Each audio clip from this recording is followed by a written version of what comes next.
ఏలూరులో భారీగా గంజాయి పట్టుబడింది. Eluru third town police station పరిధిలోని సీతాపురం గ్రామ సమీపంలో పోలీసులు నిర్వహించిన వాహన తనిఖీల్లో ఈ అక్రమ రవాణా గుట్టు రట్టయింది. Eluru third town SI SNVV Ramesh గారు మరియు ఈగల్ బృందం సంయుక్తంగా నిర్వహించిన ఈ ఆపరేషన్లో గంజాయిని తరలిస్తున్న మారుతి బాలెనో కారుతో పాటు దానికి ఎస్కార్టుగా వస్తున్న ఒక మోటార్ సైకిల్ను పోలీసులు అదుపులోకి తీసుకున్నారు. తనిఖీల్లో భాగంగా కారులో దాచి ఉంచిన 18 ప్యాకెట్ల గంజాయిని పోలీసులు స్వాధీనం చేసుకున్నారు. మొత్తం 32 కిలోల బరువు ఉన్న ఈ గంజాయి విలువ మార్కెట్లో భారీగా ఉంటుందని అంచనా. ఈ ఘటనలో బోనంగి నానాజీ, మర్లపూడి దుర్గాప్రసాద్, మురుకుట్టి ఈశ్వర సాయి సతీష్ మరియు బోనంగి సత్యనారాయణ అనే 4 నిందితులను పోలీసులు అరెస్టు చేశారు. ఏలూరు పోలీసుల సమర్థవంతమైన పర్యవేక్షణలో ఈ ఆపరేషన్ విజయవంతంగా పూర్తయింది. మన ఏలూరు 3 టౌన్ పోలీస్ స్టేషన్ లిమిట్స్లో ఈ వాహన తనిఖీ నిమిత్తం మేరకు మనం తనిఖీ చేస్తున్నప్పుడు ఈ గంజాయిని స్మగ్లింగ్ చేస్తున్న ఒక గ్యాంగ్ని మనం పట్టుకోవడం జరిగింది. వీళ్ళ దగ్గర నుంచి కార్ డిక్కీలో మొత్తం 18 ప్యాకెట్లలో 32 కిలోల గంజాయి సీజ్ చేయడం జరిగింది. వీళ్ళు చింతపల్లి ప్రాంతానికి చెందిన వాళ్ళు. బోనంగి నానాజీ వయసు 30 సంవత్సరాలు, ఇతను కూడా చింతపల్లి. మర్లపూడి దుర్గాప్రసాద్ వయసు 28 సంవత్సరాలు, ఇతంది పాయకరావుపేట నామవరం గ్రామం. మురుకుట్టి ఈశ్వర సాయి సతీష్, ఇతంది కూడా మాకవారిపాలెం మండలం భీమనబోయిన పాలెం. బోనంగి సత్యనారాయణ, ఇతను కూడా 30 సంవత్సరాలు, చింతపల్లి ధోనిపొలాల గ్రామం. వీళ్ళు ఏం చేస్తున్నారంటే ఒడిశా బార్డర్ ఉంటుంది చింతపల్లి అంటే ఏఎస్ఆర్ జిల్లాలో, అక్కడ లభ్యమవుతున్న గంజాయిని తీసుకొని ఆ గంజాయిని ట్రాన్స్పోర్ట్ చేస్తూ మన ఏలూరు జిల్లా క్రాస్ చేస్తున్న క్రమంలో మన వెహికల్ చెకింగ్ టీం వాళ్ళని పట్టుకొని వాళ్ళందరినీ అరెస్ట్ చేయడం జరిగింది. వీళ్ళందరి దగ్గర నుంచి మనము ఈ 32 కిలోల గంజాయిని, ఈ ఒక Maruti Baleno car, motor cycle, పైలట్గా వెళ్తున్న మోటార్ సైకిల్ కార్ని కూడా మనం సీజ్ చేయడం జరిగింది. ఓకే, ఇట్లో ఒక్కొక్క రేట్ ఉంటుంది డిస్టెన్స్ దాటిన దాన్ని బట్టి. ఒడిశా అట్లాంటి ప్రదేశాల్లో ఇది ఇప్పుడు లభ్యం బాగా తగ్గింది కాబట్టి అది ఎంతైనా ఉండొచ్చు, 30,000 నుంచి 40,000 అట్లా ఉండొచ్చు. వాళ్ళు ఇప్పుడు మనం 32 కిలోలు గంజాయి అంటే అది సుమారు ఉండొచ్చు, దాని విలువ ఎంత ఉంటుంది?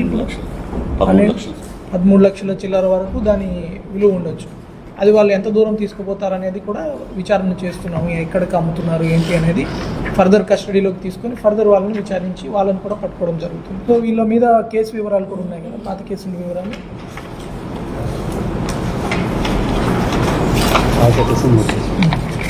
సో దీంట్లో ఈ మురుకుట్టి ఈశ్వర సాయి సతీష్ అనేవాడు ఎంఓ. ఇది పాత వెహికల్స్ తీసుకోవడము, ఆ పాత వెహికల్స్ని గంజాయి ట్రాన్స్పోర్ట్కి వాడడము, ఆర్సీ నెంబర్ మార్చకుండా. దీంట్లో ఒకటి ముఖ్యంగా మనం నేర్చుకోవాల్సింది ఏమంటే, మనం కొనుక్కునే వెహికల్సే కాదు, మనం ఎవరికైనా మన వెహికల్స్ కానీ అమ్ముతుంటే దయచేసి మీరు ఆర్సీ నెంబర్ అతని మీద ట్రాన్స్ఫర్ చేయించుకోండి. ఈ వ్యక్తి ఏం చేస్తాడు, ఒక దగ్గర వెహికల్ కొనుక్కుంటాడు. వెహికల్ కొనుక్కొని వాడు ఆర్సీ నెంబర్ మార్చుకోడు, 5,000 10,000 పెండింగ్ పెడతాడు వాడి దగ్గర. వాడేమనుకుంటాడు, ఈ 5,000 10,000 వచ్చేదాకా మనం ఆర్సీ నెంబరు వాడికి ఇవ్వకూడదు, వాడు ఎప్పుడైనా ఆర్సీ నెంబర్ మార్చుకోవాలి కాబట్టి మనకు వచ్చేటప్పుడు మనకు వస్తుందని ఆడనుకుంటుంటాడు. కానీ ఈడేం చేస్తాడు, బండి హ్యాండ్ ఓవర్ చేసుకొని క్రైమ్కి వాడేస్తాడు. రేపు ఎక్కడైనా తెలిసినా, ఎక్కడైనా పారిపోయి వదిలేసినా ఆ బండి ఆర్సీ నెంబర్ ఒకటి దగ్గరికి పోతారు కదా. సో దయచేసి అందరూ వాహనదారులు ఎవరైతే సెకండ్ హ్యాండ్ వెహికల్స్ కొనుక్కుంటున్నారో లేదా అమ్ముతున్నారో, మీ వెహికల్ మీ పొజిషన్లో లేనప్పుడు అదేదైనా హిట్ అండ్ రన్ కేసులో ఇరుక్కున్నా, లేకపోతే గంజాయి కేసులో ఇరుక్కున్నా, ఏదైనా క్రైమ్లో వాడబడినా అనవసరంగా మీరు లింక్ అవుతారు. దానికి మీరు ఆ ఓనర్షిప్ని కంప్లీట్గా ట్రాన్స్ఫర్ చేయండి. ఈ కేసులో కూడా ఈ మురుకుట్టి ఈశ్వర సాయి సతీష్ మీద ఈ అనకాపల్లి జిల్లా విశాఖపట్నం ఇక్కడ అతని మీద 3 కేసులు ఉన్నాయి. ఈ బోనంగి సత్యనారాయణ మీద కూడా ఒక 188 ఐపీసీ కేసు ఉంది. ఈ చింతపల్లి దగ్గర నుంచి వీళ్ళు సప్లై చేయడం ఇట్లాంటివి చేస్తున్నారు. చింతపల్లి దగ్గర నుంచి మాకవారిపాలెం ఇక్కడ ఉన్న వాళ్ళు ట్రాన్స్పోర్ట్ చేస్తున్నారు. వీళ్ళ వివరాలు కూడా అక్కడ జిల్లాలకు అందజేయడం జరుగుతుంది.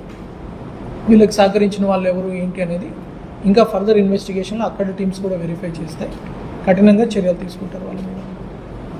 గంజాయి ఒడిశా నుంచి వస్తుంది.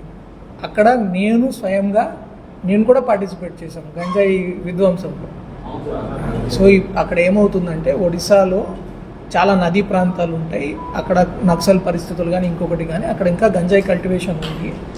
ఆ గంజాయి కల్టివేషన్కి ఇక్కడ ఉన్నట్లు ఒక ఎన్హెచ్ ఉండదు, రకరకాల దారులు ఉంటాయి, కొండల్లో మోస్తారు. అక్కడ అప్పటికి మన ఈగల్ డిపార్ట్మెంట్, రకరకాల డిపార్ట్మెంట్ ఇప్పుడు చూశారు, చాలా అంతకుముందు 300 కేజీలు 500 కేజీలు చాలా దొరికేవి మనకి. ఇప్పుడు అట్లాంటి సంఖ్య కూడా తగ్గుతుంది.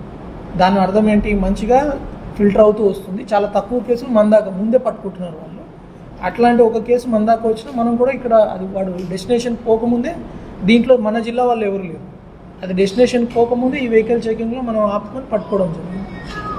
ఇది మంచి వర్క్ చేశారు మన వెహికల్ చెకింగ్ టీము. వాళ్ళు కూడా అలర్ట్గా ఉండడం వల్ల వీళ్ళు దొరికారు. ప్రతిక్షణం తాజా అప్డేట్స్తో Kaikaluru voice news channel subscribe చేసుకోండి, షేర్ చేయండి.